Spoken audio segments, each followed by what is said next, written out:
Welcome everyone. Today is our workshop or our meeting. It will be on the regulatory impact assessment.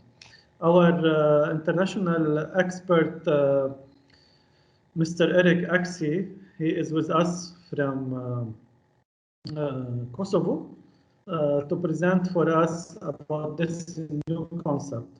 In fact, it is an important tool that will help us and save time on us in order to have a good laws, either by the government or by the parliament.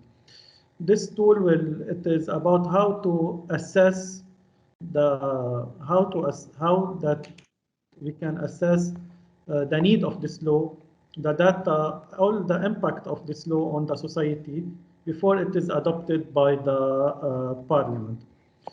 Mr. Erik already prepared and developed for us a guidelines on regulatory impact assessment on RIA. And now we are following up, and he is informing us and all the others that now joining in this event about what is RIA, and to have your feedback, reflections on this tool, and to have some debate on the concept itself. Erik, the floor is yours. Thank you very much for the introduction. I would suggest, because we're having like 19 people here, if we do a general introduction round, then it's going to be quite time consuming, taking the time away. I have several moments where I actually like to ask your input. I would like to suggest that at that moment, when you are providing your input, of course, also please present yourself and your organization you're working with. I'm having the PowerPoint presentation up. Can everybody see it? Yes, it is. It's working fine. Okay, super. Thank you very much. Thanks again for the introduction. I'm indeed, just to present myself a bit more, I'm indeed now working in Kosovo. Well, until December actually last year, because I'm working with better regulation, as they call it, for more than 18 years now. I've been working at the European Commission, for example, in particular on impact assessment, on public consultation evaluation. I'm working in a lot of programs, OECD Sigma, EU technical assistance, and things like that, on improving capacities related to impact assessment, better regulation in general. And you also see on the right side of the screen, there's like 4 pictures of books that I've published recently in the past few years, all related to like the way that the European Union is functioning, how the institutions are working, because topics such as impact assessment, better regulation, public consultation are very well embedded in the way that the EU is functioning and how it's making its legislation and policies. So I always like to refer to that system, which is one of the best developed, if I can say it like that, one of the best developed in the world.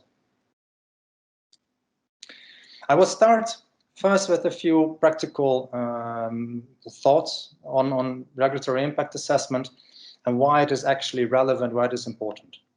When you look at how policies are developed, how legislation is being drafted, you saw and you still see in many countries that there is not necessarily a clear approach to how this is done. And one of the main reasons to implement regulatory impact assessment is to really make a uniform framework, a uniform system for the way that policies are being analyzed, how they're developed, how legislation is drafted, making sure that, for example, each ministry follows the same rules when they are coming up with ideas for legislation. Regulatory impact assessment is not just a basis for analysis, it's also a means to bringing people together. First of all, for internal policy coordination, you can probably come up with some examples where you need to have different ministries working together. For example, if there's a law or new policy being developed in the social security area, then of course that can affect economic development. So you would need to bring together experts from social policy, but also economic policy. That's what is very often embedded in the RIA system through formal working groups, for example, to make sure that the administration, when it starts developing proposals, brings together its own experts for starters, just to make sure that you have a good basis to work with. Then not just for internal policy coordination, but also regulatory impact assessment is a means of opening up to the outside world, external stakeholders. Publishing a draft regulatory impact assessment together with a proposal is a very good way of showing why a certain proposal is coming up, what the rationale behind it is, and also already showing how the legislation should be looking like, making sure that you get the feedback from individuals, from civil society, from business associations, to make sure that you understand whether you're going in the right direction, whether the analysis was done well, or whether it can be improved still, and also whether the legal framework that is being proposed is in that sense fit for purpose, and also finds the support from different stakeholders outside. Because you analyze and you prepare, because you consult, you will see that regulatory impact assessment has some big benefits, in particular related to better implementation and enforcement. Since everybody knows what's coming, because you are already providing a good plan of how you want to make sure that legislative requirements are being made to work in practice, you'll see that that has a general positive effect on how implementation will continue and will be done. Also because during the analysis and during the stakeholder consultation, if there's any difficulty with the implementation, and it can be, for example, if you need to set up new organizations, or if you need to train certain staff to do certain enforcements, that you actually have those issues flagged very clearly in the process, and therefore can adjust the implementation plan to it. So in that sense, it makes legislation and policies deliver what they're expected to, and also in a more appropriate and friendly time frame. As such, regulatory impact assessment then leads to increased quality of legislation through this analysis and this enhanced transparency. And I think that's what you see if, when you're looking at the World Bank, at International Finance Corporation, at other organizations that are supporting regulatory impact assessment systems all over the world, is that sustainable development, sustainable economic growth, inclusive economic growth links very much to the quality of legislation that is available in the country. And that's why they're pushing for RIA as a best practice, not just in a region, for example, but really globally as a way for administrations to function. Then with the analysis through an impact assessment, you also define better what kind of public resources can be attributed and can be used. You see very often that legislation, and in many countries, I must say, that legislation is developed and policies are developed that are indeed nice to see and I think good to achieve. But then when it comes to implementation, that very often there is a lack of budget allocation. And then all the good ideas that were developed cannot be implemented in practice, or even though the implementation was foreseen to happen very quickly, because the budget allocation still has to happen, you see that there's a big delay in actually making things work on the ground. Last but not least, because you're analyzing the situation, because you're analyzing different scenarios in an impact assessment, you show that there is a good evidence that provides you insight into the added value of legislation and policies. This added value, I think, is important to keep in mind. I personally have the experience in many cases that ideas were thought up to develop certain kind of legislation and policies. And while the ideas were actually quite good, and the objectives that they wanted to achieve were quite good, you saw that during the analysis for the impact assessment, people started to rethink certain aspects that I had considered before. And I'm talking, for example, about impacts on gender, specific impacts on women that they had not foreseen, so they would adjust the legislation to that. Also understanding that certain requirements for small and medium-sized enterprises were really cumbersome, very difficult for them to comply with. And that led them to like a risk assessment, which companies should be regulated and which ones not, so that smaller companies were excluded from certain quite cumbersome regulatory frameworks.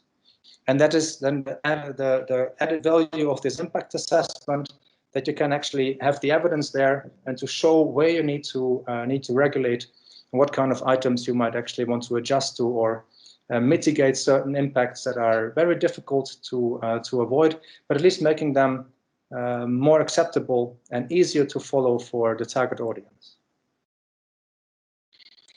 If I just can guide you through the RIA steps and the analysis, what is actually in there. Some of you might already have seen an impact assessment, and therefore this is a bit of repetition.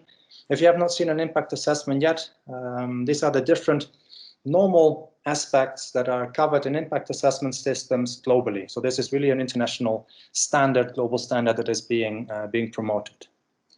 An impact assessment always starts with like the problem definition. Or it's an issue description. It's the foundation of any kind of conclusion that the impact assessment comes up with. This problem definition takes into account different issues. It's like a picture of the current situation, and where possible, provided also with a so-called baseline scenario of how the situation might be developing in the near future. For example, if you take a very good problem definition that we are working with now globally, it's global warming. It's a bit of an outlier because we're using global warming to develop legislation now for impacts that will actually come up in 80 or 100 years from now. So in that sense, that prediction is very far into the future.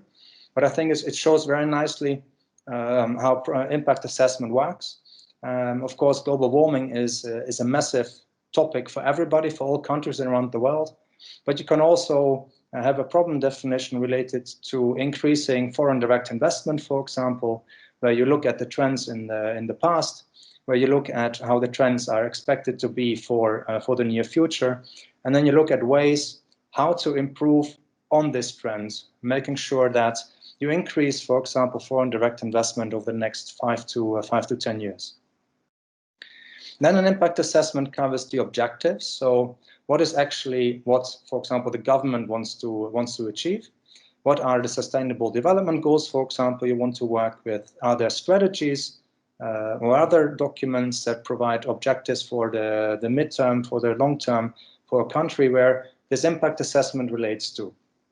These objectives are listed to show that, of course, the impact assessment links back to general ideas that are already there, general policies that that the government or others are actually aiming to implement, and also when you look at it from the parliament, for example, parliament side, that they can link these objectives to resolutions or other documents that the parliament has adopted to show that the legislation itself, that the policy itself, of course, links back not just as an individual item, but to a whole set of ideas, and making those ideas then work in practice in the end.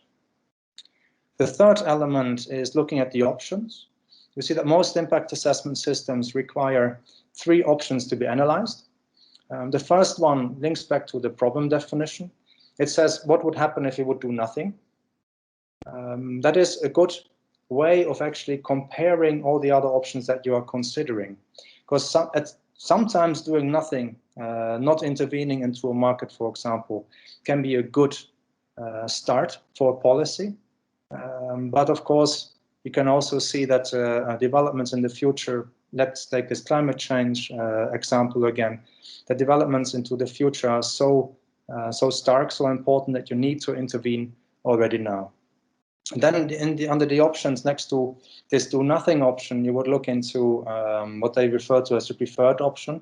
That can be, for example, the development of legal provisions.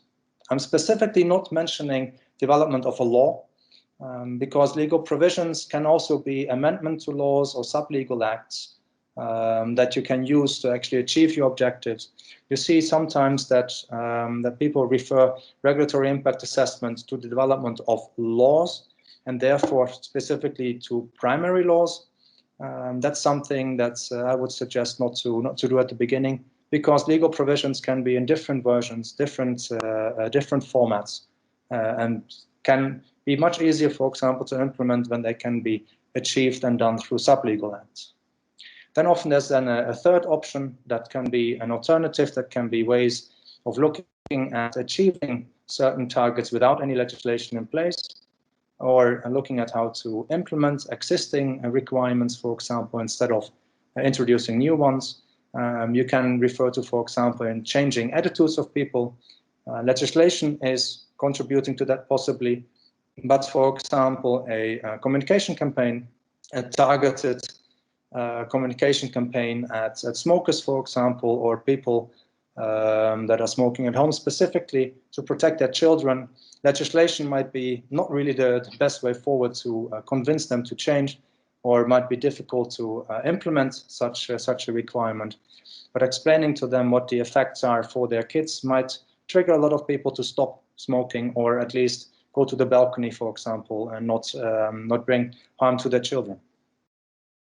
Then an impact assessment has a reference to all the impacts. Of course, that's where the real name impact assessment comes from.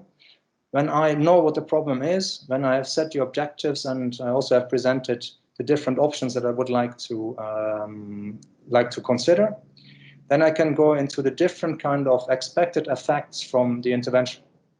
And this can be the fiscal ones, so what will happen to the budget of the country, what will happen in economic sense, economic development, company creation, for example, what will happen in social aspects, job creation, but also access to education, very broad.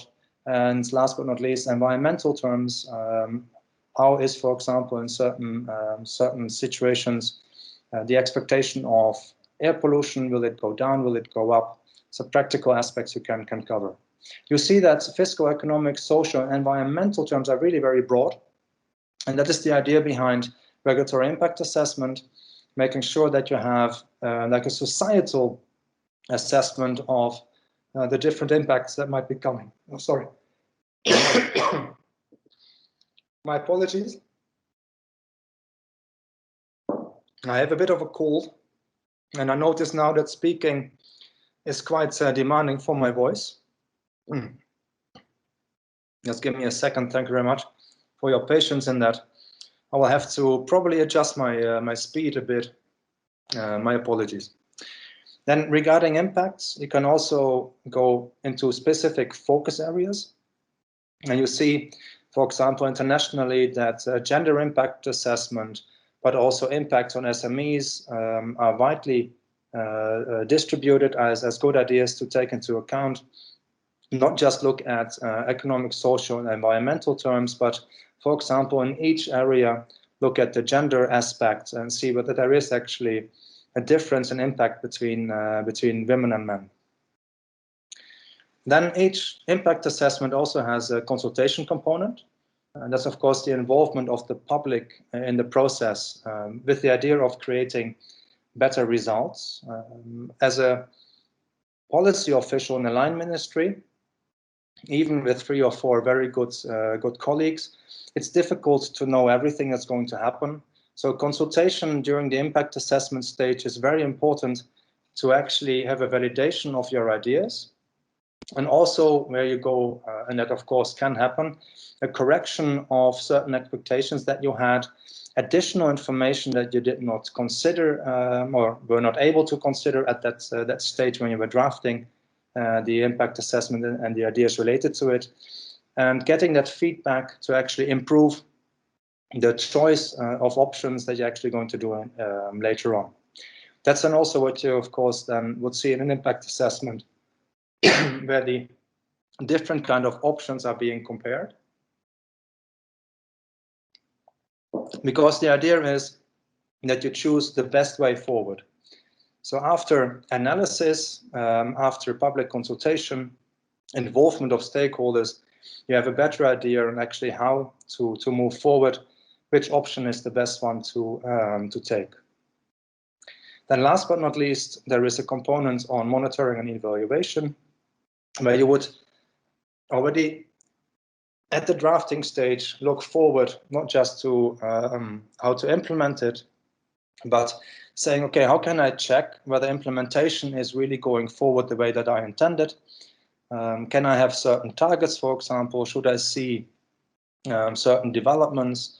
If I know that an organization must recruit new staff to make it work, I would have an indicator checking whether the staff is recruited. I could have an indicator checking, for example, whether certain inspections are taking place, or if my aim was to increase investments in a certain area of the economy, to see whether those investments are really coming, or whether, for example, in a certain area of the economy, additional companies are being created, or the turnover increases, because that was my idea when I started to develop the proposal as such. And I'm also looking already into the evaluation. If I develop legislation that has a big impact, I might actually want to check after 3 to 5 years whether the ideas that I had really came true, whether I achieved what I wanted to, and if I didn't, to double check and see what kind of possibilities I have to adjust and improve upon the situation. That's a bit in short what impact assessment is about. I would like to stop sharing my screen at this moment already, because I would like to hear a bit from you, from your organizational perspective, from your personal perspective, some of the experiences that you had with the development of legislation and policies in Lebanon. My apologies again for my voice. It's a bit worse than I actually had expected and told RIA in the morning, because I thought everything would be fine. But my voice indeed is still having a bit of a trouble. If I can ask you just who would like to go first? Some ideas that you have. Thank you, Erik, for your presentation. And I'm sorry. I first would like to have the discussion. I think it will continue now after the discussions. So I'm sorry for your voice and the cold that you had in the last 2 days. I want also to highlight that this activity is within our project of parliamentary openness and enhancing transparency within the parliament, that is funded by USAID through Baladi Cap project. We have here in the meeting Mrs. Nada Alamuddin, the chief of party. We welcome her for attending this meeting. Also Nadine is here also. Welcome, Nadine. Again, I remind everyone, if you please to write for us at the chat room your name and your email address. And I will start by Mrs. our distinguished lawyer, Mrs. Mireille Najm. تفضلي Mireille.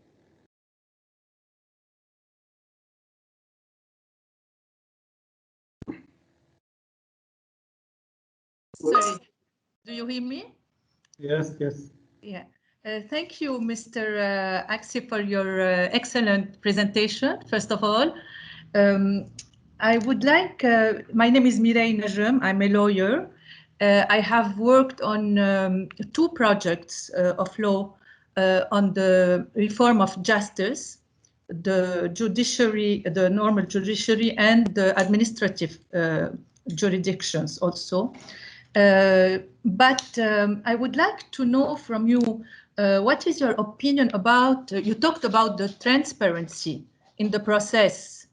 I would like to know, what do you think about the secrecy that is kept on the debates during the parliamentary commissions sessions?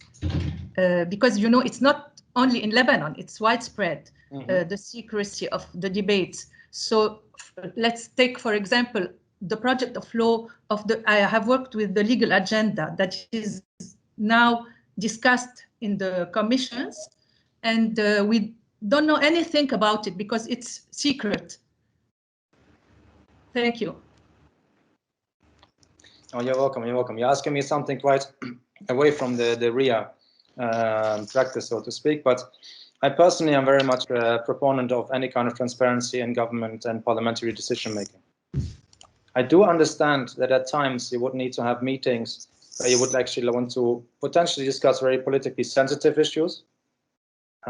You can still organize them. You don't need to have them necessarily in committee meetings, for example. You can have committee meetings that are standard public, unless a certain number of members votes to actually have it closed, just to make sure that you do have the possibility at times to have closed meetings as well, if you are discussing politically very sensitive issues. So by default, I would say committee meetings, preferably to have them public. And you see that many from the member states or the European Union itself, you see that committee meetings generally are public, and that only under certain circumstances they would, or certain policy areas, of course. I mean, they also have that.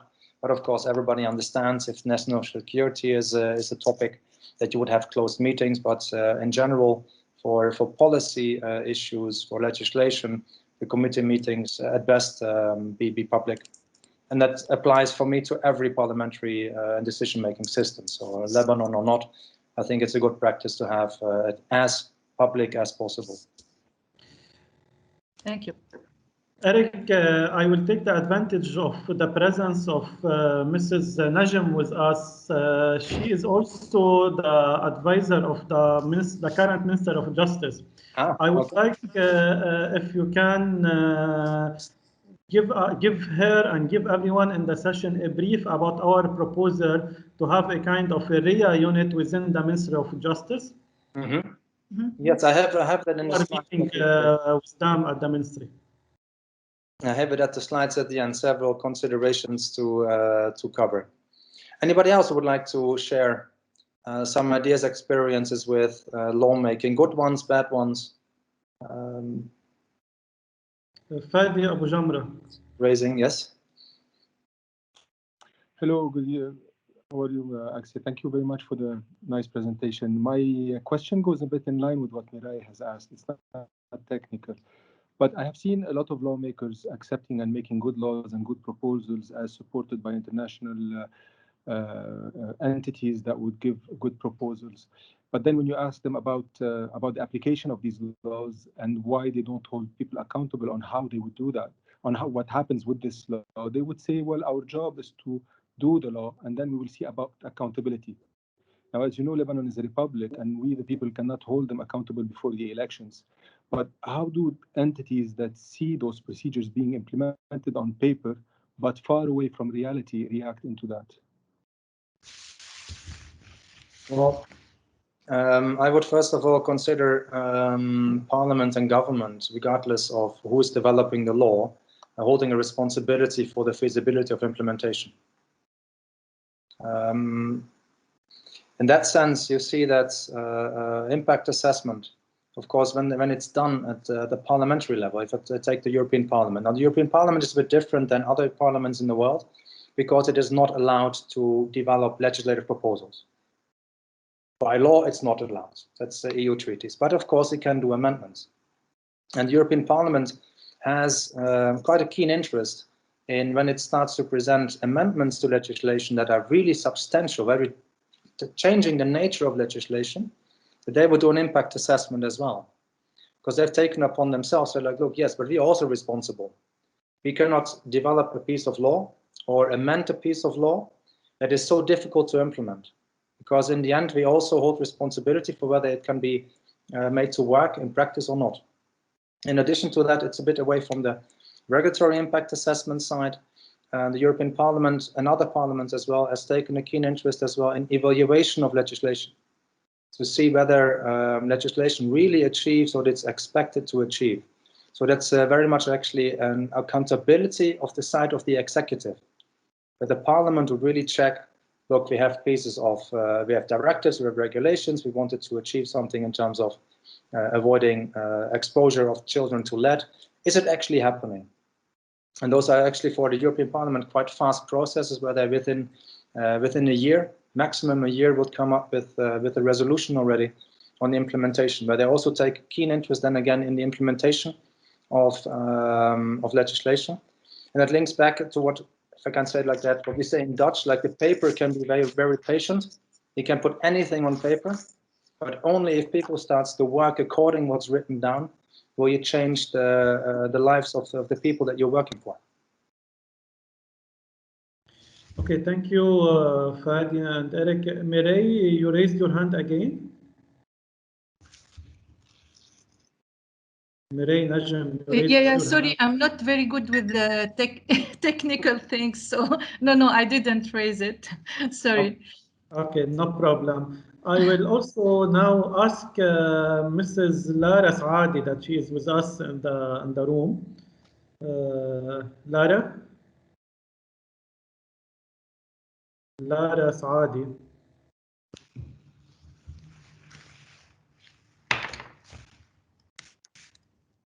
I'm not sure if Lara is okay. Then if anyone has any contribution before Erik will complete, then I propose, Erik, that you complete and then we take another round of discussions. Okay, super. We'll do that. I have here for you to see it's like the EU policy cycle. The idea is not to go through it completely in detail. I just want to highlight several ideas behind this. This is how the European Union is functioning, and this is what you will see if you check, like, for example, the OECD and their analysis of regulatory policy in OECD member states, what they're looking at. I just want to focus on the thick line, so to speak. You hear I'm using my cursor to go over the orange part. This is what mentions like white paper and policy communication. That's specific EU terms. This is policy development. These are like strategies, action plans that the Commission or the EU is developing. And you see the thick line around it, which means impact assessment. So over at the policy stage, policy ideas, impact assessment is being applied to actually see what needs to be done, what can be achieved by government action or action in general. Then you see from the policy level, it goes to what I refer to the legislative proposal. This is very much then the development of ideas indeed and making them into draft laws or project laws, where also impact assessment is an important process to look into the different effects and making sure that legislation is thought through in advance, in terms of affordability, implementability, and things like that. Then you see the legislative procedure. This is where European Parliament and the Council come together to actually turn proposals into actual EU law. So this would be in a parliamentary system the moment that, for example, a government has proposed a law to the Assembly to deliberate and eventually adopt. This is where the moment is where the amendments are coming. Again, as mentioned before, here is where impact assessment is already again applied. And then later on the implementation. Implementation is not just making things work in practice, but also from the legal perspective, developing sub-legal acts, which I refer to as delegated implementing acts on EU level. Also developing the nitty-gritty details for making laws work in practice. Also here on EU level, there's impact assessment applied. And then you see that from development of the entire legal framework, laws and sub-legal acts, you have the monitoring starting. And then in the end, you have evaluation and fitness check is just looking back indeed whether things that were expected to be achieved were achieved in practice. And that is more like the cycle, instead of seeing law as a product that with a clear start and a clear end. It's being seen as policies and legislation more as a cycle that is something that you need to improve over time again, reassess again whether you actually are on the right track, whether what you have agreed on in the past still applies. And that's the kind of thinking that is being promoted a lot internationally as well. Just to say, look, legislation, at the time that we adopt it, it makes perfect sense. It's good to have it. But then society changes, situation changes, technological developments are there for the good and for the worse potentially. But there are developments that we need to take into account, and legislation therefore needs to be kept up to date and being treated more as a product, so to speak, more like a phone, if I can call it like that, being improved every so many years, instead of seeing legislation as a start and an end game, where the moment it's adopted, it doesn't need to be taken into account anymore. That's the idea. Of course, regulating something like this, making it work, takes a lot of effort. It also takes a lot of resources. But for me, impact assessment and also linked to that public consultation, evaluation is like the research and development arm of the public administration. And as we know, research and development delivers you a lot. And I think also in terms of impact assessment, establishing that process is really very beneficial for countries as such. Just some ideas on legal basis for regulatory impact assessment. Of course, the legal basis is essential, but it depends on the administrative culture and the political culture as well, on what kind of legal basis people like to have. And you see different versions in the overview that I have on the left side. France has a constitutional requirement for impact assessment. So that's really the highest. I mean, that's really the highest level you can have. Germany, the Netherlands, different kind of administrative cultures. They have rules of procedure. So that's a sub-legal act where they have put in the requirement for impact assessment. Serbia, then again, has it not in the constitution, not in a sub-legal act, it has it in the law and the planning system. That's the highest level where impact assessment is being presented as a requirement. There are alternatives, of course, depending on how the system works. Sub-legal acts as such, you see that quite often. And for example, the European Union, it works with a political requirement. There is no regulation or no directive on impact assessment on the European Union level. It's all like self-commitment of the organizations. So it's like a non-formal basis, but it's a very important process that is being pushed by the internal working processes of, for example, the Commission and the Parliament. When you look at the legal basis, of course, you need to define what's best for your own country. What works? What is the best way forward? That depends on specific situations, but of course important to keep that in mind and maybe do like an impact assessment on how best to set up the legal basis for an impact assessment system. What is important is that you look at the defined mandates and also seeing like who is responsible for what. So that's very clear who has what kind of tasks. And for example, looking at institutional roles and responsibilities, making sure that different institutions work together. But it's, for example, government and parliament, how would you work together? But also different kind of line ministries, how would they work together? What is the role of the Prime Minister's office versus Ministry of Justice, for example?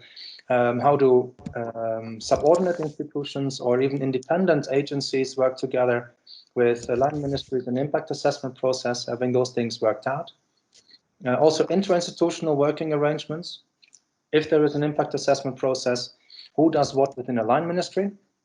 Who is the lead organization? Is it somebody from a law department? Is it somebody from a policy department?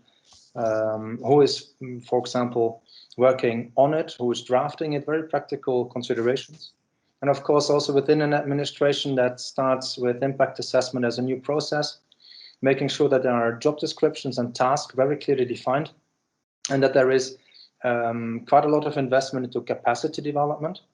Impact assessment, even though a lot of it is standard human thinking, if I can say. I mean, if you look at the problem definition, options, impacts, we're doing that ourselves a lot. Just look at the process of buying an apartment or buying a new car. We're taking actually a lot of the steps from an impact assessment ourselves.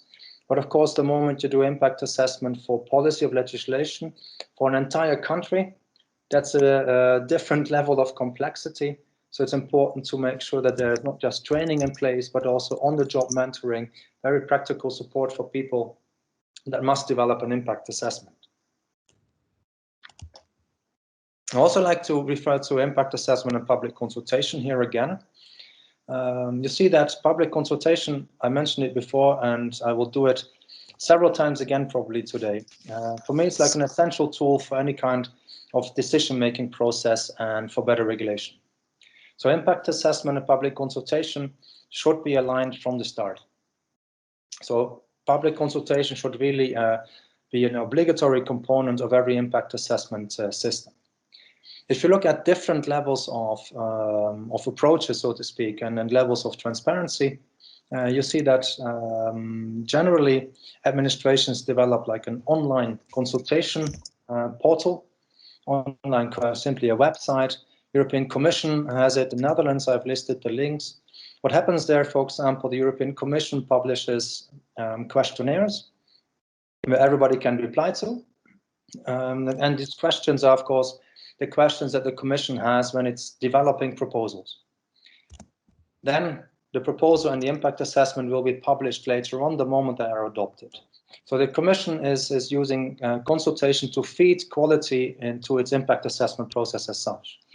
And the Netherlands, though, for example, the website that you see listed there you will find draft legal proposals before they go for adoption by the government. So you can already see the actual text of a law and comments on the individual articles and the analysis behind it before it goes for the normal process for adoption by the government and then being sent to the parliament. So that transparency is actually quite substantial, because you can then also compare, for example, the consultation version of a draft law and the finally adopted version to see what was changed in the meantime. So it's a very high level of transparency in the lawmaking process. For me, regulatory impact assessment and public consultation are really maybe the same side of a coin, not just different sides of a coin. Because when you consult, for RIA, for example, the consultation will provide a lot of data, a lot of ideas, understanding what is possible and what is not. So you strengthen the analysis substantially when you consult with different stakeholders. Also because as a person at the ministry, you can be an excellent legal mind. You can have a tremendous understanding of the policy area that you're working with, but understanding, for example, how individual companies function, what kind of impact there will be on them, it's always better to double check, because we are not operating in that world, for example. I would not be able to define very well what would be the investment requirements, for example, from certain legislation. I could only understand it if I start to discuss with experts in the field, and that's normally then, for example, CEOs of companies or partners. For public consultation, I think the publishing a draft impact assessment report, preferably also together with a legal proposal, make people able to understand much better the whole rationale behind the law. And also the reasons why the government or the parliament, whoever is proposing it, is actually pushing for it. And by giving more clarity about the reasons why a certain proposal is being developed, I think that also makes people more inclined to participate in the consultation process. Because consultation, you can participate in it from your position as an employee, so to speak, because you're working at an NGO or you're working at a business or business federation. So you get literally paid for the contribution that you're providing in the consultation process, because it's part of your day-to-day job. But you also see that a lot of organizations, in particular individuals or people from SMEs, they will have to choose whether or not to participate in a public consultation. And I think providing them with more clarity about why this consultation is being held, what are the different considerations that are being taken into account for developing a proposal, triggers them to really participate better and also be able to better assess whether a certain topic is relevant for them or not, and therefore should contribute to a better consultation system and better and more responses to it. How difficult can regulatory impact assessment be? Of course, I have to say it depends on the file. But I have, based on my own experience, with at this moment, I think more than 250 impact assessments in different countries, in Albania and Kosovo, EU impact assessments. Now, EU impact assessments are a bit different because the system is simply very complex, and regulating 27 countries is something else than regulating one. So I'm taking from a national perspective, how difficult or how long will it take to make an impact assessment? I have several indications here. Just first like the desk work, the analysis, depending on the proposal, if it's very straightforward, within 2 or 3 weeks will be done. Policy expert dealing with very specific ideas, for example, a subsidy scheme to increase investments into solar panels, for example. You can do the analysis quite fast. Of course, it might have to be 2 weeks full time, but again, that's what you are, of course, tasked to do as a policy official or legal expert. It can also, of course, go up to 8 weeks, depending on the complexity of the topic. But the idea is to show that it doesn't have to be an extremely demanding long-term process. Then, from the first analysis, you would go to the consultation within the administration. You can imagine that it's several working group meetings, for example, or an online consultation.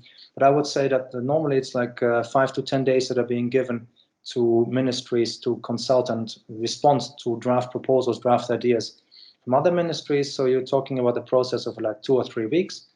And then, of course, you need to update the impact assessment. And then you would go into a consultation round with NGOs, experts, so external stakeholders. I would definitely reserve more time for that. I put in like 4 to 12 weeks, depending again on the complexity and importance of the proposal as such. If the proposal is dealing with very specific issues for the fisheries industry, then you have quite well organized representatives potentially, and then 4 weeks might be enough.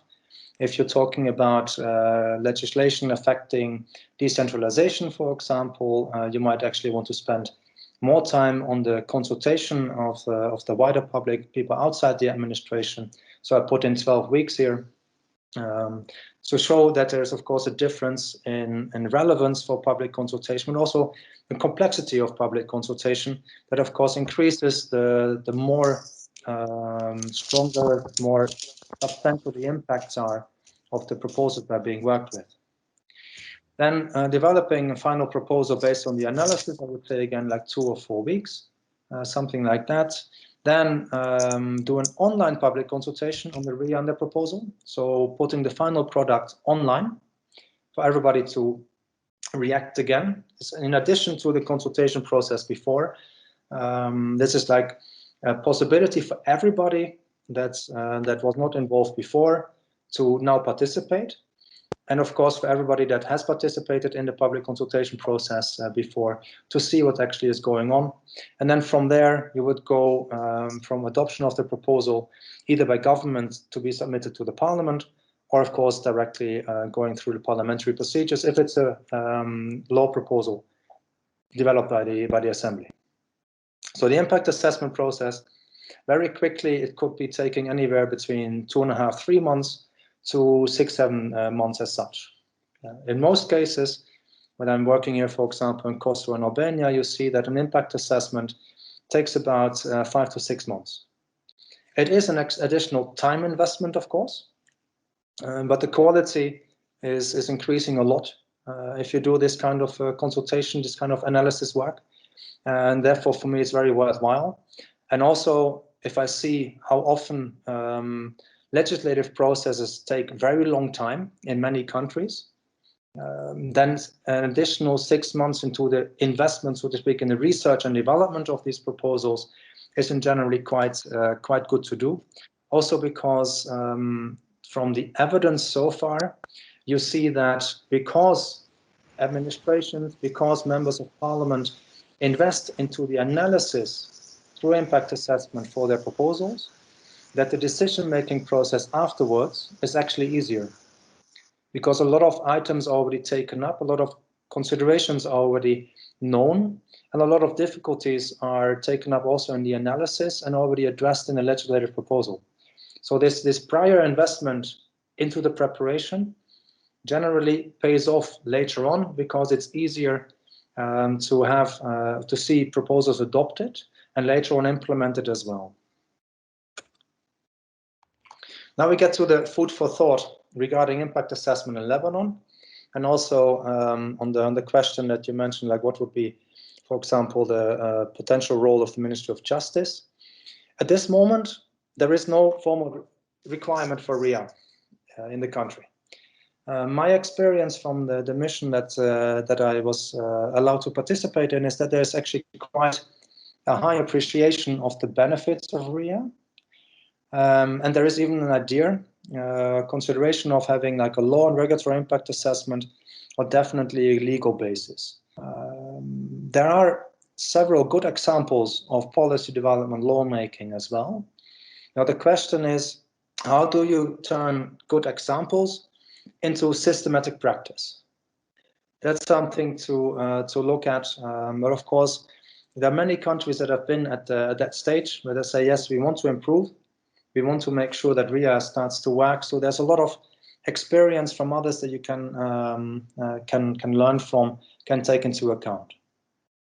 From the Parliament side, and that's what we looked at in particular, there's some possible first moves, of course. We can develop RIAs, and we have drafted a draft methodology for its own initiative proposals. And there are, for example, certain ideas that are being considered now, proposals related to costing, or even a law and public consultation, where applying the RIA process in advance might be a good way of showing the benefits of such a process.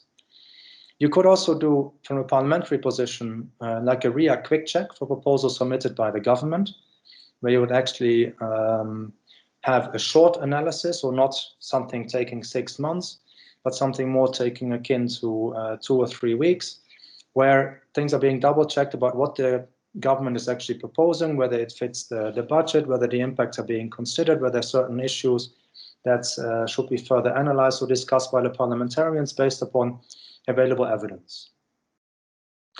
Then you could also see the RIA methodology applied as a part of how the parliament engages with the public. So also using RIA at the parliament for public consultation purposes. And of course, also making sure that a system like this starts to work. Very important for an organization like the Parliament to also work on awareness raising and capacity development, of course, within its own remit of members of the Parliament, to make sure that people understand what the possibilities are that are being provided by RIA. But also for the administration of the Parliament, you need to have technical experts that are able to support the RIA process and support parliamentarians in the public consultation process, for example, in the analysis and actually drafting of documents as well. Then you get into the government side. Of course, Parliament and government should really work together closely on any kind of RIA work.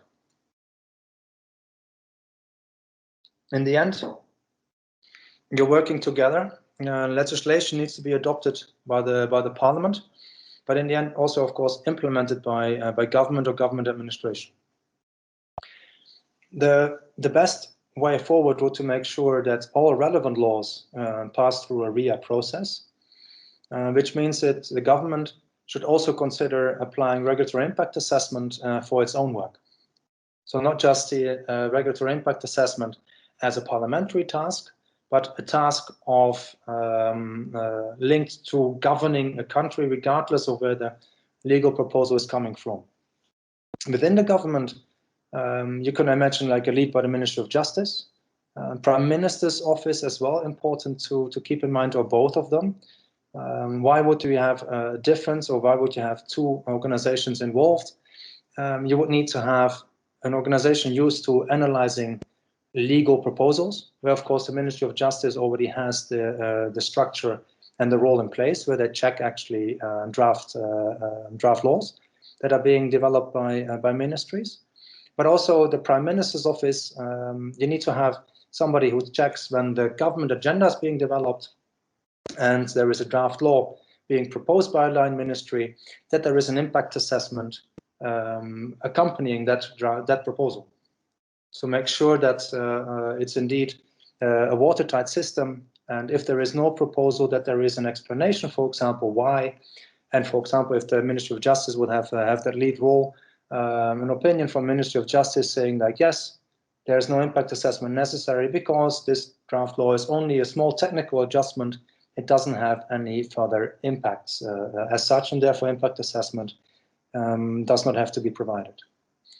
Within the government as well, you should not just look at the process as such, but also see how the cooperation with Parliament, how Prime Minister, Minister of Justice, and also OMSAR can be done in terms of capacity development, different kind of structures you want to set up, and also submission, of course, of proposals by the government to the Parliament, making sure that the practical aspects are regulated, that also the impact assessment developed by a government is then part of the deliberations in Parliament as such.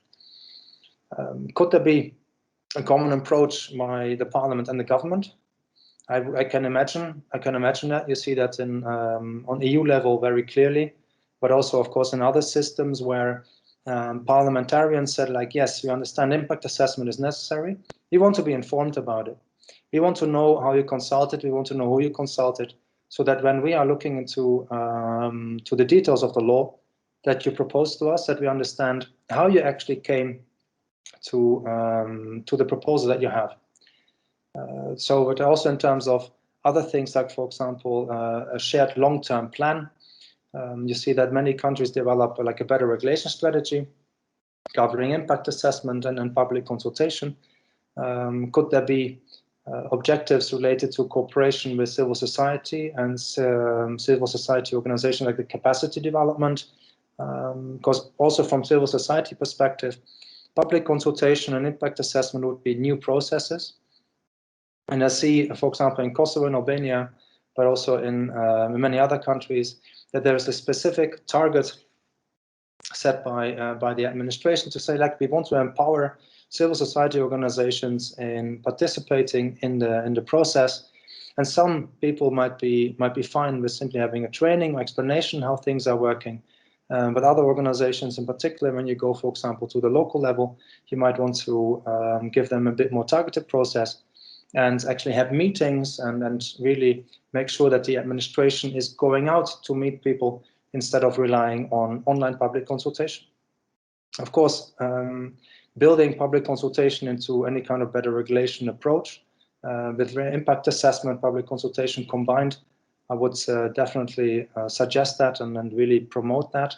And of course, then seeing how you would empower civil society organizations to contribute to policy analysis.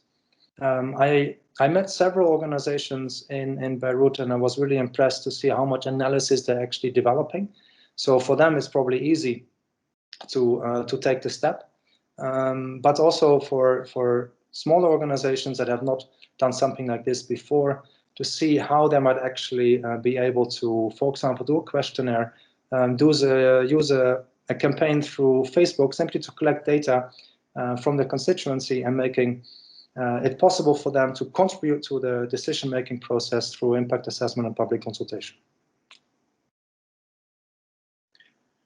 That was my short presentation. My voice kept up. I'm very happy with that. And at this stage, I would really like to give back the floor to you. Thank you, Erik. Really, it is amazing process. Now we will take another round of discussions and feedbacks from everyone. I will start with Lara Saade.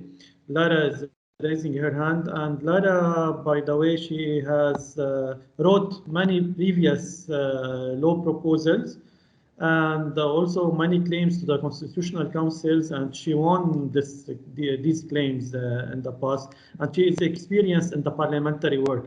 Lara, please go ahead. Yeah, good afternoon, everyone. Thank you, Rabia, for inviting me to this very exciting workshop and webinar. And thank you, Akse, for your presentation. It's really very informative.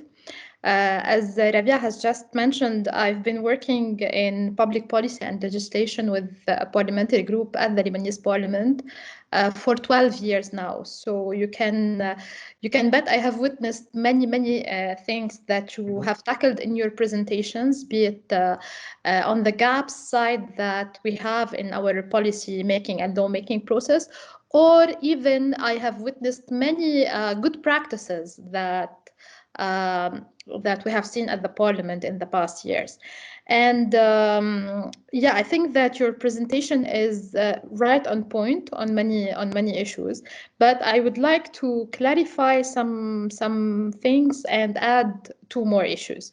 So first, I seriously believe and greatly believe that if we can impose to have this regulatory impact assessment as a requirement in our policy cycle, this will improve the legislative process and the performance of the Parliament, and it would also have a huge impact on the decision making, because it will definitely be an informed decision making and based on data, evidence, and of course the impact, that how it affects the people, who is affected, who's not affected, how it affects them, and all the issues that you raised in your presentation. So basically this is much needed. My only concern is that we don't really have a clear policy or lawmaking cycle in Lebanon, because you have many stakeholders that are involved in that, and each of them they do it on their own way. So basically, I'll give you an example. If it's an NGO or a civil society organization is proposing, because most of the time we have the best proposals coming from these organizations, or even as Mireille has just mentioned, Legal Agenda or such think tanks and research centers, you would see you have the best proposals, because most of the time they are funded by the EU or by US aid or the international donors, who require, as part of the funding that's given to them, to have to follow these procedures and have this impact assessment as part of the development of the policy or the law. So this has been a very good practice, and because it was imposed by the donors. On the other side, you can see most of the time that the laws that are, or proposals that are presented, they are presented by one MP. And most of the time, the MPs do not have the necessary human resources or financial resources or the staff. I mean by that, the technical know-how that's needed in order to design and draft the policy. And this is not really secured by or presented by the Parliament as an institution. We don't have a unit that does that or assist the MPs with doing this kind of RIA or these impact assessments right now at the Lebanese Parliament. So basically, most of the time you have these MPs who come and present a law without any study, either because they don't have the resources, as I mentioned, or because of the lack of data. Because also one of the main issues that we're facing is, even if we want to do this impact assessment, most of the time we don't have the data, because for instance, I'll give you an example. We were working on a law at the Parliament related to the old leases in Lebanon. We have an issue with leases that were done before the war and leases after the war. So we have a specific law for what we call old leases, الإيجارات القديمة, for my Lebanese fellows. So basically, we don't have data on the number of leases, the location of the buildings where these leases have been signed, how many people will be impacted, if the people, because these leases are at a very low cost. So basically, the aim of this law proposal is to raise the cost, because it's very low, and the landlords are losing a lot of their money while leasing these houses. So basically, we don't really know the impact on the tenants and the impact on the landlords, and who are these people.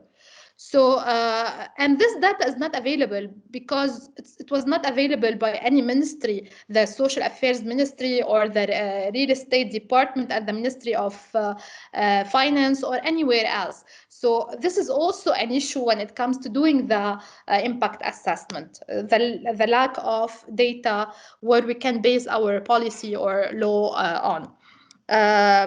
The other issue that I would also point out is that most of the time the decision making about voting in favor or against a law is not really based on the impact of that law, but rather on clientelistic purposes, electoral purposes, political purposes.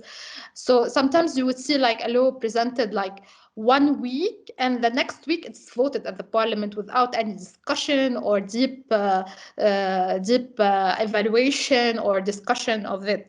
So this is what I mean by we don't really have a clear policy and lawmaking cycle and processes and procedures, and it's not unified for all the stakeholders that do submit law proposals or policy proposals at the governmental level.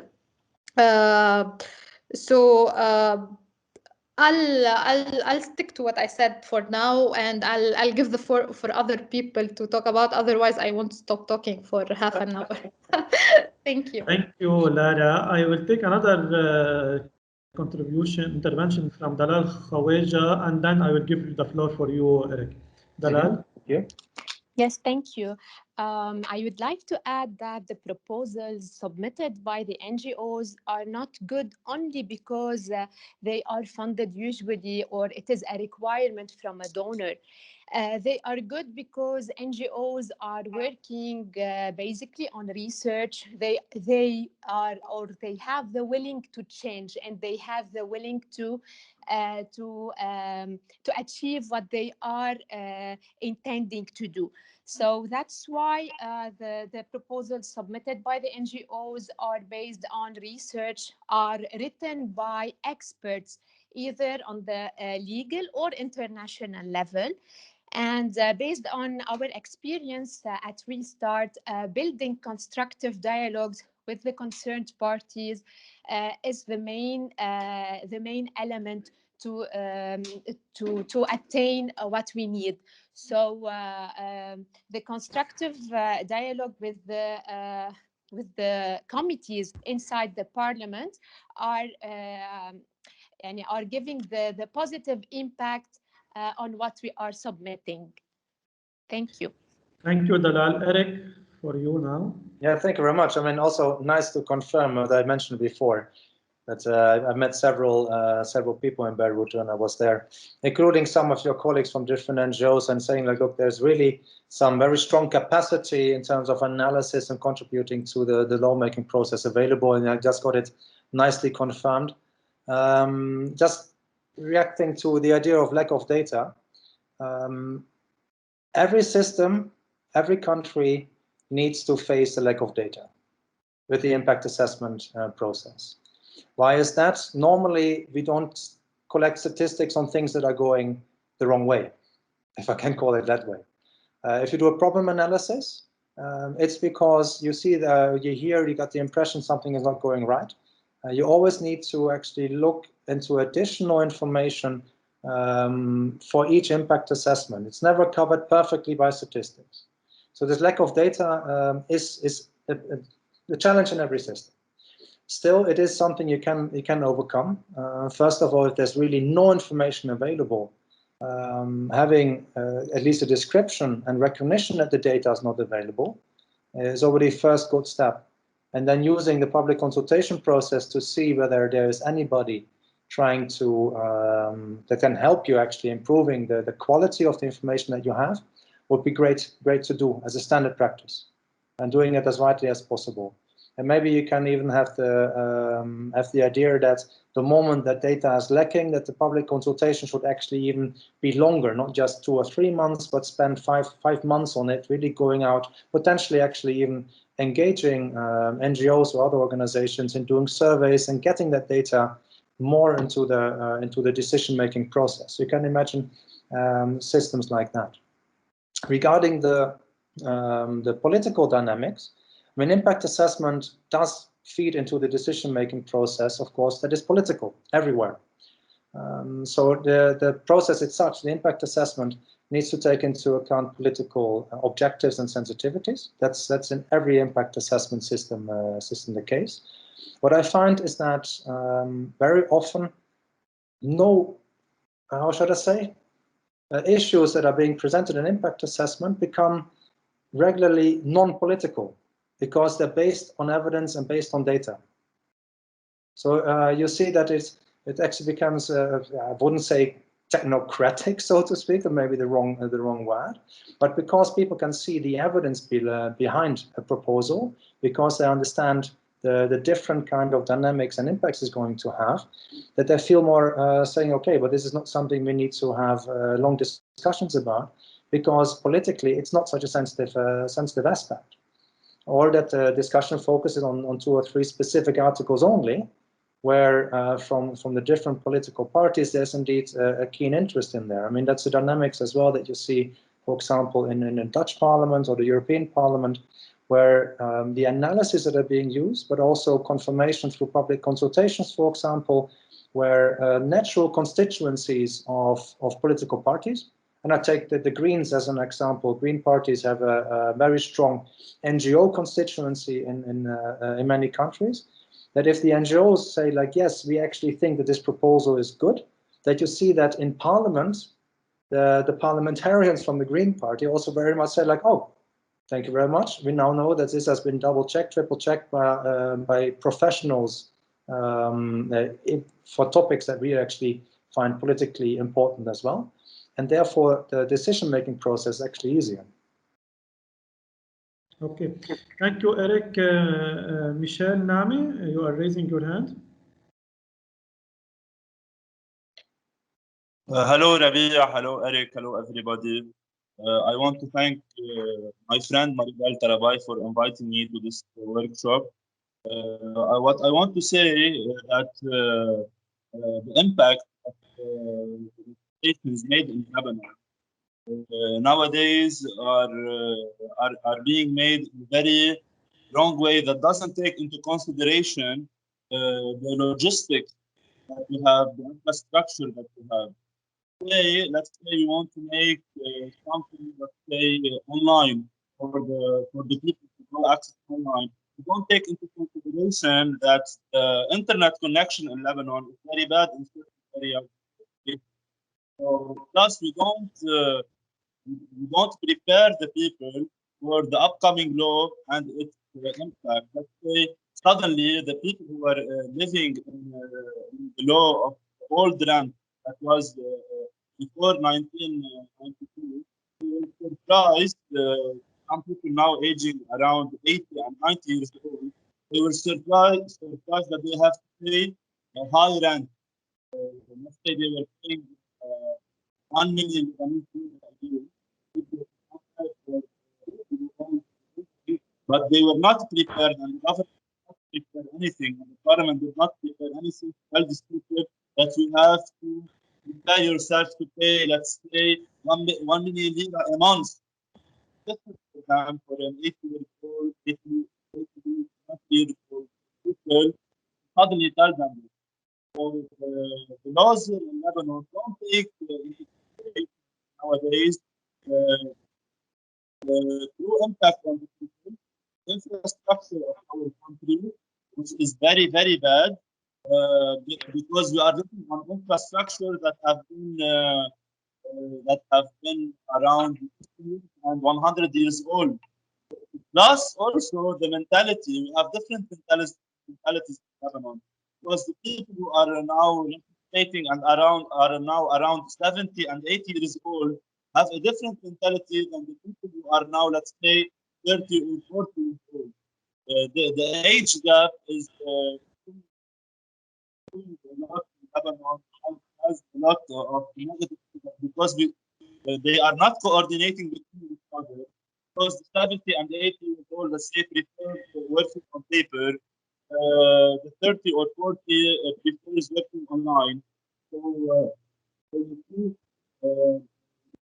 to take into consideration the true reality on the ground. We need to take into consideration the true reality on the ground, because the true reality is a lot different from this perfection that the law makes. You cannot imply a law if you don't have the right infrastructure and the right mentality of the people that are expecting to imply this law on the ground. We have a lot of, let's say, Masalan, the law of people smoking in public areas.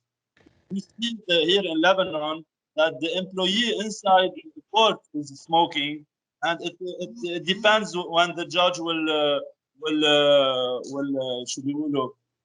give him a penalty or not. It depends. It depends on the mood of the judge or the mood of the employee, how they will give the good example for the people, let's say, on this issue. So we have a lot to do. The name of the organization is to have a permanent civil peace in Lebanon. To have a permanent civil peace in Lebanon, I guess the problem is why we have these problems that will lead sometimes to civil war is because people are living in a poor condition, and the laws are very old, and they need to take into consideration the reality of the infrastructure and the reality of the mentality of the Lebanese people. Thank you. Thank you, Michelle. I will. Mireille, you need to say something maybe before you leave. Mireille. Yeah. I have to leave. I'm really sorry because I have another conference. I just want to share with you my short experience with the ministry in the Ministry of Justice and how the projects were prepared in this, because you know the ministry is a caretaker now minister. At the ministry, they have a very good team of judges that would prepare the projects of law. The current minister, Mrs. Najm, has opened the floor. She has invited experts to have their input in the process. But still, it would be very, very interesting to have this to have this RIA requirement, as Lara was saying, at the ministry. It's very important to study the impact. I have both experiences with the legal agenda and a short experience in the Ministry of Justice, and I can see the difference. It's very important to see how it affects people and to have all these data that maybe would lack. You would have more the legal aspect that would prevail at the Ministry of Justice with all the judges working on the projects of law. And I would like to thank you all very much. I'm sorry I have to leave now. Before you leave, I want to highlight something that we already had a meeting with Judge Fawaz, Joel Fawaz, and Judge Marie Zlam, and the other judges that are working in that unit of legislation and consultations at the Ministry of Justice. Also, we have Erik developed a guidelines on RIA regulatory impact assessment, and these guidelines were shared by the group of judges at that unit of Judge Joel. So we will be very happy if you can take a look at these guidelines as they are, as we are proposing that from the government level that MOJ, Ministry of Justice, take the lead on this regards and to give us your feedback. I think most probably Erik will be next week in Lebanon physically. So it is a pleasure to discuss with you, Mireille, and the other judges in the ministry to have your feedback on this and what might be the next steps in this regards. So please take a look at this, and if you want, I can send it to you by email as well. I think it's better to. But I prefer to discuss it with the colleagues there at the ministry and to be shared by the minister as well. Why not, in order to have the feedback on this important issue on our point of view. Okay. Thank you, Mireille. Thank you very much. Thank you very much as well for your input. It was very useful. Thank you very much. Thank you. Before Mireille leaves, do you have any comment before I give the floor to Lara Saadi again? Erik, do you have any comments for the last two interventions? Just based upon what Michelle was saying, I mean, I think it's a very important topic that you're raising. I didn't want to go too much into the technical details of impact assessment, but there is a test that is referred to as social equity analysis, where you actually look at the capacity of the recipient of legislation and in following those procedures. And I think digitalization is a very important one, where you see very often that good ideas digitalizing government services actually, if you don't do it right, have a negative impact on the fundamental rights of people, in the sense that through digitalization you close off their access to certain procedures if you go too far. I've seen it in the Netherlands, my own country, so to speak. We all say like, oh, it's so great that we digitalize. But then suddenly you find out indeed what you're mentioning, that there are people that simply don't have the infrastructure there. Practically, COVID-19 taught us a lot again, I think all over the world. But the moment they closed the schools in the Netherlands, you saw suddenly people mentioning, oh, but like half of the kids don't have a computer or laptop at home. And those families that have a computer or laptop have the father or mother or both of them working. So there is limited infrastructure for people to actually accommodate working and teaching in a home-based setting. And then you saw suddenly a lot of eyes opening, because when we are developing policies, we are very often talking about people with a bachelor or master's education. Our lives are a bit different than that of the average person in the country. And then you run into these practical issues. And now, for example, we have the approach that you see also in many countries where they digitalize a lot, but then still in every municipality, they would have a place where you can go physically, and you would have a person helping you with putting all your information into a digitalized system, or simply need scanning it and then putting it up into the digital framework. But somebody actively helping you to do that. Because indeed, what you're mentioning, if you go too far with digitalization, not taking into account needs of not just based upon age, but also on socio-economic status, for example, then you might block people from accessing government services, and that's not something you should want to do. Okay, speaking about digitalization, my friend Philippe, Lara, please bear with me just one more minute. Philippe, also before you leave, I need to have your contribution regarding digitalization and how can digitalization help in terms of having this assessment and consultations with the people through different law proposals. And you have a certain also experience with the municipality. Philippe, are you still with us? Yes, I'm here, I'm listening. Yeah, please, can we have your contribution in this regards? Yes, for sure. From our experience, first of all, for all of the attendees, hi Erik, hi Rabia, thank you for the invite. For Erik and the attendees, I'm the CEO of Great Solutions, which is a company specialized in digital transformation for local administration. Not only municipalities, but also governorates and maqams and Union of Municipalities here in Lebanon.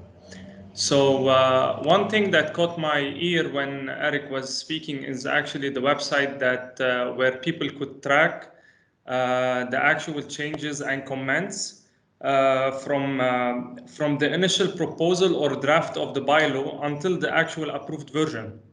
And I've written down an idea. I'm here on board this meeting, and I'm thinking, how can we digitalize everything that's being spoken of or described or discussed? So I had this idea to have an online comparator where people could have the initial draft. I don't know if anyone on board has used like something called Beyond Compare, where you have a text comparison tool, and you put one file and the other one beside it, and it's also in Word, where you can compare two versions of one single file. And this will only show you the differences that has been made between the two different files. And I had the idea of developing such a tool now. Maybe we can have it online, where the bylaw, the initial draft, could be published, and by the end, people could have a tool where they can compare the actual approved version versus the actual draft that was actually proposed. As for the transparency, we've taken a different approach to transparency in our tools or our softwares that we provide to municipalities. We've introduced the actual use of digital representation for municipalities, where people can now, numbers are the international language for people. So whomever you are, whether you're educated in municipal bylaws or not, to say from our perspective, we are all software engineers, me, myself, and the whole team. And actually, we didn't know anything about the Lebanese bylaws, and especially the municipal bylaws in Lebanon. And we had to reverse engineer every single book so that we developed the actual system that we currently provide as a product to municipalities. And if I go back like 4 years ago, and you ask me what's the rental value, and for my Lebanese colleagues, رسم قيمة تأجيرية, I would never know what's this tax and how we pay it or how it's calculated.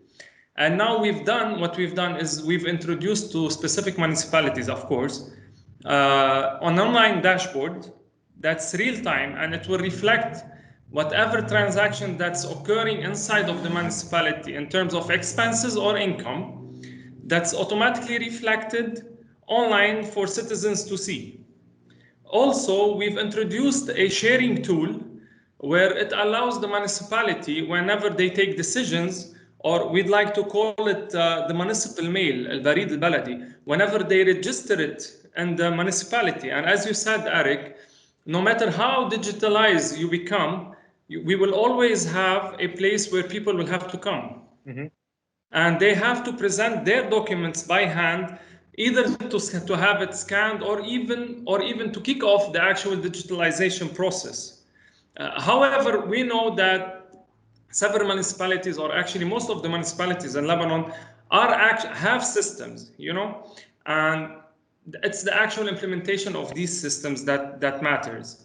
And we've developed like a tool that allows you to share whatever you scan in terms of municipal mail, whether it's incoming or outgoing mail, and automatically share it with the citizens online. And you can actually go in and view this actual decisions or mails. And we believe that this is currently the best that we can introduce our municipalities, or as said before, it's the best that our infrastructure can handle till now. So I don't know if Rabia, this has to do with what you had in mind, but actually the idea of having an online comparator for the pilots that's being developed, as Erik mentioned, and I believe this is a good idea, that having comments from people, and technical and non-technical people, and then combining all of these comments and actually showcasing them between the actual draft versus what has been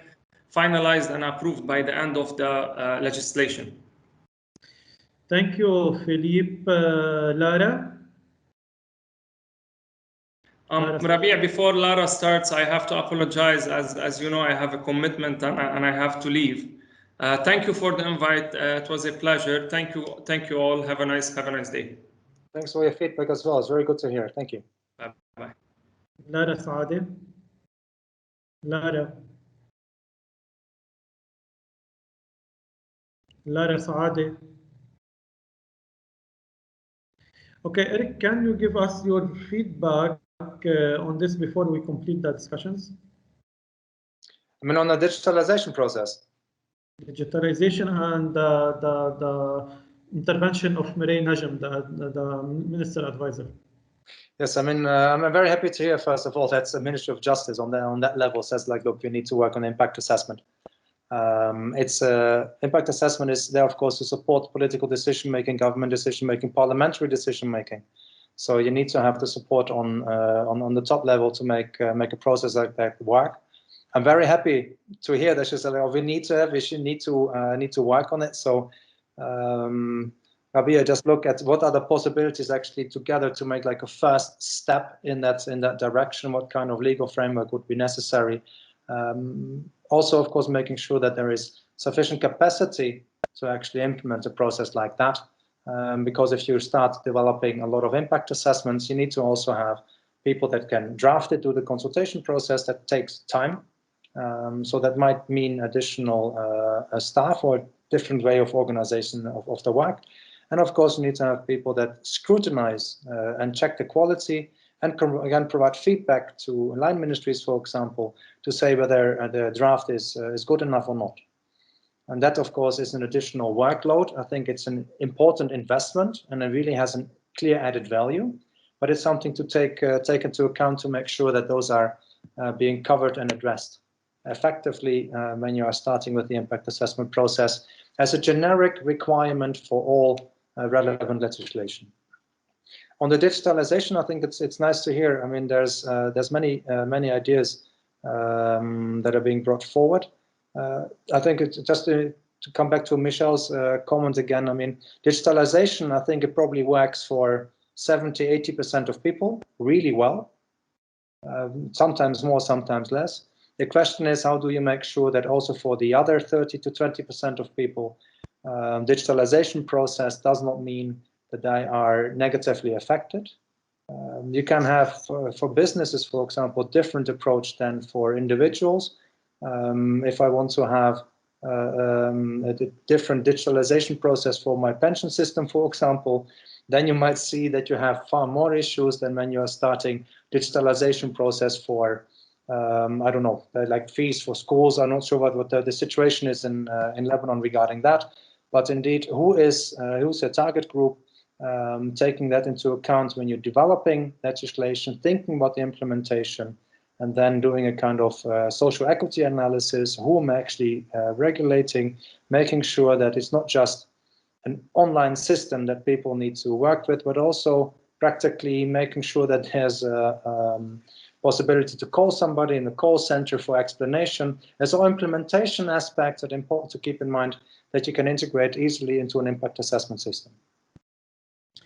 Okay, Erik, Michel, you need to add anything to what you said? Yes. First of all, thank you, Erik, for your reply. Very good reply. I want to add something that the pandemic of COVID-19 has brought very challenges on us. Let's say we as lawyers in court today, because of the law that said that the deadline has stopped for many legal issues. This has made a lot of negative impact. Let's say I have a case where there is a person who sexually assaulted around 70 girls. This person every day is escaping justice because of certain laws that some judges use to not take the judicial procedure fast. So like they are not doing real work in this pandemic, and nothing prevents them from doing this work. And to let people have their rights during this pandemic on the civil side, on the penal side. Things cannot continue like this only because of COVID-19. Some things can be done if we take the perfect standards of social distancing, of online, of things like that. We can do certain laws that will help the people get their rights during pandemics like this. And Lebanon is a very good example because we have the pandemic, we have a bad economical situation, we had the Beirut explosion, the third explosion, biggest explosion in the history of humanity. But despite all this, we were able to keep things moving. But there are certain negative things that happened during the pandemic that must be taken into consideration. Some legislators and some authorities are using the pandemic as a bad reason to not work, not giving people their rights, like the judicial rights. Thank you. Okay, thank you. Back to Lara. Yes, sorry for the technical problems I'm facing with the internet connection in Lebanon. Erik, I just wanted to ask you if we'd like to push for imposing this RIA as a requirement or as a compulsory part of our policy making and lawmaking cycle. Where should we start? Especially that now I'm thinking that given the economic situation of the financial capacities of the government right now, we cannot really impose it on all ministries. And I have seen that you have suggested that the Ministry of Justice could take the lead on this, but I find the difficulty in finding how can the Ministry of Justice do this impact assessment, for instance, for the Ministry of Energy, or, you know, for the water sector or other sectors. So if you could please elaborate more on why the MOGs should be the lead on that. Also, do you think that we need to have, like, first a pilot project at one line ministry to show the importance of the RIA, and then replicate it to other ministries? And when it comes to the proposals that are submitted by individual MPs, not by the government or by line ministries, should we establish another unit or department at the parliament, or should we also let the MOG do this work for these MPs, or how to do it in that case? Also, one last question, because I'm also thinking feasibility-wise, since we don't have the capacity to do it like across the ministries, across the public administration, across every interested stakeholder. So do you think that we also can start with a list of issues that cannot be passed anymore without having this impact assessment done? For instance, I don't know, the budget, any law related to increasing or decreasing taxes, taxation laws, or such laws that have like a major impact on citizens. Thank you, Lara. As if you are reading on our heads. Erik? I love these questions. Because they're very practical. Let me give you some of my ideas and my thoughts on that. First of all, about the role of Ministry of Justice. It was not my intention to mention or to see them as making impact assessments for everybody. As you may rightfully mention, is like, how can you, as a Ministry of Justice, do an impact assessment on economic policy or social policy, on investment policy? It's going to be difficult, also in legislation in those areas. So what you see is that impact assessment, the responsibility for making an impact assessment together with the law, is with the ministry proposing or developing that law. But then you would need to have an organization inside the administration that checks the law proposal with the impact assessment and says whether the quality is good enough, or whether the quality is still having a lot of shortcomings, and therefore people should go back to what they refer to as a drawing table. So the Ministry of Justice would be more like a quality control mechanism, but not providing like impact assessments for everybody. Well, that's indeed, as you say, is very difficult, nearly impossible task to do. So in that sense, not to have all impact assessments done by one ministry, but each ministry making the impact assessments for the laws that they are proposing. Going to the question regarding your economic situation, I would say, especially because of your economic situation, impact assessment becomes even more important, because you'll face, like many other countries now as well, not just with COVID-19, and there's some additional complicating factors in Lebanon actually going on.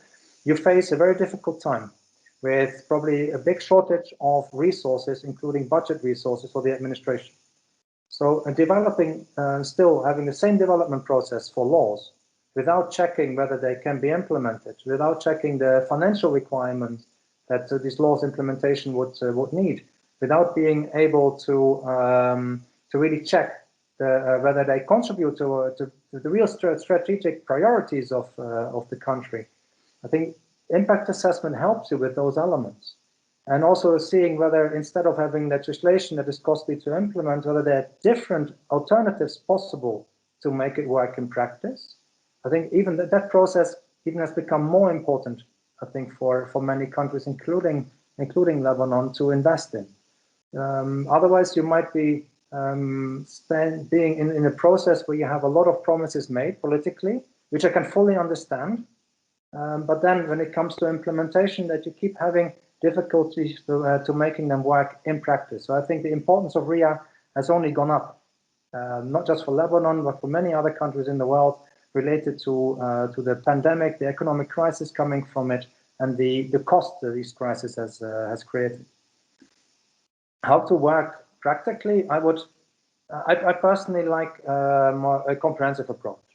So where you said like pilots, yes, pilots can work, but I would, for example, do 3 or 4 pilots in a year in each ministry.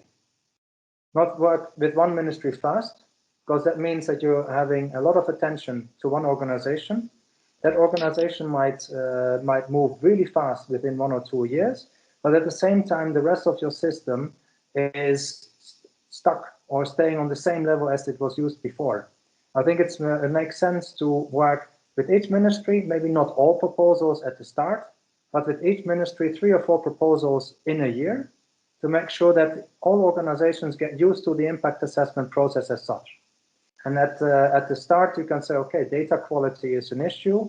So if data quality or availability is a specific problem for your impact assessment, write it down. And we do not want to make you stop with your proposal completely, especially not if it's an important proposal for the development of the country. But be clear about where the limits are, and then we move forward with the process. And next time when you're actually looking into developing legislation or policy in that area, please see whether you can make sure that you have the data available at that stage. So a flexible process, but I would involve all line ministries already from the start. Regarding the parliament, the needs of the parliament are in general different, of course, than that of the government. Also, the parliament, like any parliament in the world, doesn't have executive agencies or other organizations hanging below it. So in terms of data gathering, for example, the parliament for its work would depend a lot on the administration. I would still have a separate unit inside the parliament responsible for support on impact assessment for proposals that parliamentarians are developing.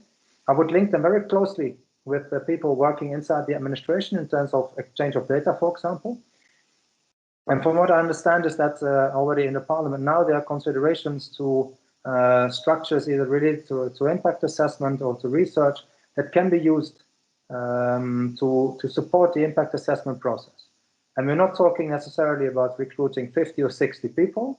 You might start with 3 or 4 different backgrounds and things like that to kick off the process. So it doesn't have to be a complete solution from the start. Sorry. We can also say, okay, how can we gradually move forward with the impact assessment process as such? Then the last one is like in terms of capacities and seeing like what kind of list of issues. For example, I said you can say like, look, 3 or 4 impact assessments for ministry first, and that's it, and focus on building capacities in each organization from the start. Also, if I have a training, for example, especially if you have a training online, why limit it to 1 ministry where I have 10 people joining? If I want, I can have a half-a-day training on impact assessment, explaining the principles. Not necessarily a very interactive session, but I can do it for 120 people. So I think you can already start with the impact assessment process, and building capacity is quite straightforward. There are many countries that have experience in that. You can relate to it. And as said, I would really move for trying to involve all organizations effectively into the process from the start, because that's also how you will move together as an administration forward, government, parliaments working together on it. Okay, thank you, Erik. As we are coming to the a little bit to the final to the end of this meeting, I would love to take certain contributions from the different attendees that they didn't have any contribution yet. Maybe I can ask Nadine Mirai if you have anything to add. Nadine Mirai.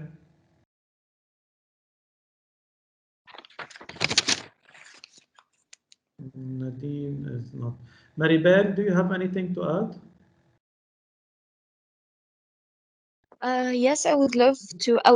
I'm thanking first everybody for their interventions. They were really very straightforward and an added value for our thoughts.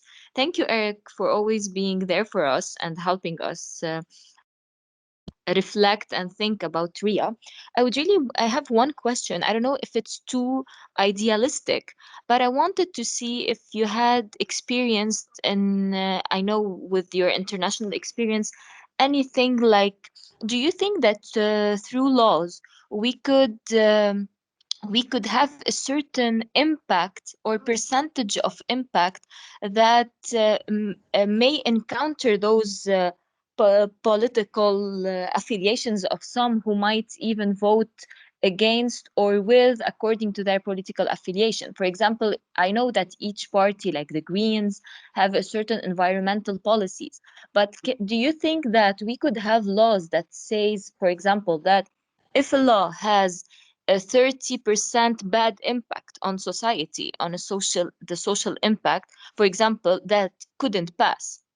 Or if it has a bad economical impact of 30% or 15%, this could pass or not? Is it too idealistic? Okay, Maribel, then we move to another Noel. Noel, do you want to add anything in this regards? Noel? Noel?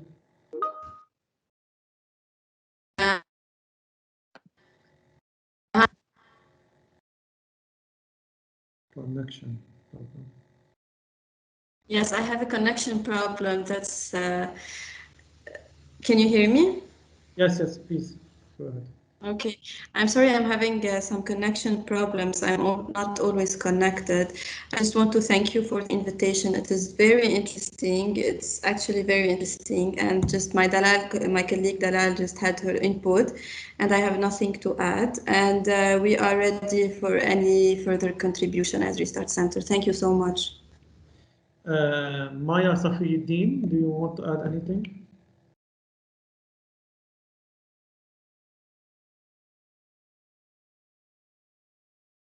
Maya Safiuddin. Karim Rishani. Karim.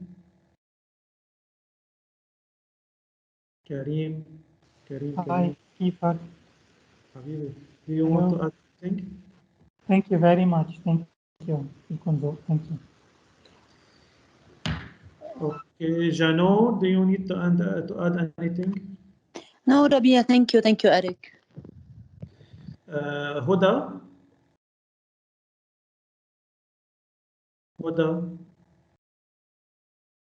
Huda, do you need to add anything? Okay. Hatem? Can you hear me? Yes, now I'm hearing you. Okay. No, I just want to thank you for the invitation. It was very informative, especially for me, for someone doesn't have any technical background in the law, but it gives us hope that someone is really working to improve the laws in Lebanon. So thank you so much. Hatem Asim. Hatem. Okay, no Hatem. No, not at all. Thanks a lot for all the efforts and all the thoughts that have been shared through this nice seminar. Thank you, Hatem.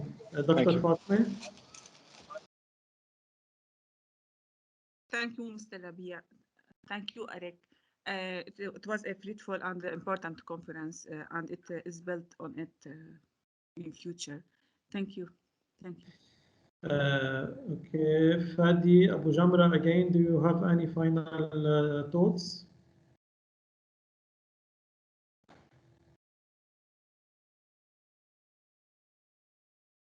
Fadi. Okay. Astir. Yes, hi Rabia. I'll be speaking on behalf of Baladi Cap. Hi everyone. Thank you, Rabia, for bringing us all together today to understand more about the RIA. And thank you, Erik, for your efforts since the beginning in discussing with us and showing us how useful RIA is, especially in Lebanon. So many thanks to both of you and for everyone who joined us today. Ilyas Shadia.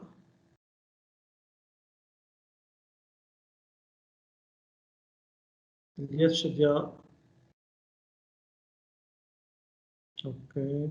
Dalal Khawaja, do you need to add anything to your previous contribution? Dalal Khawaja. No, thank you. Thank you so much for inviting us.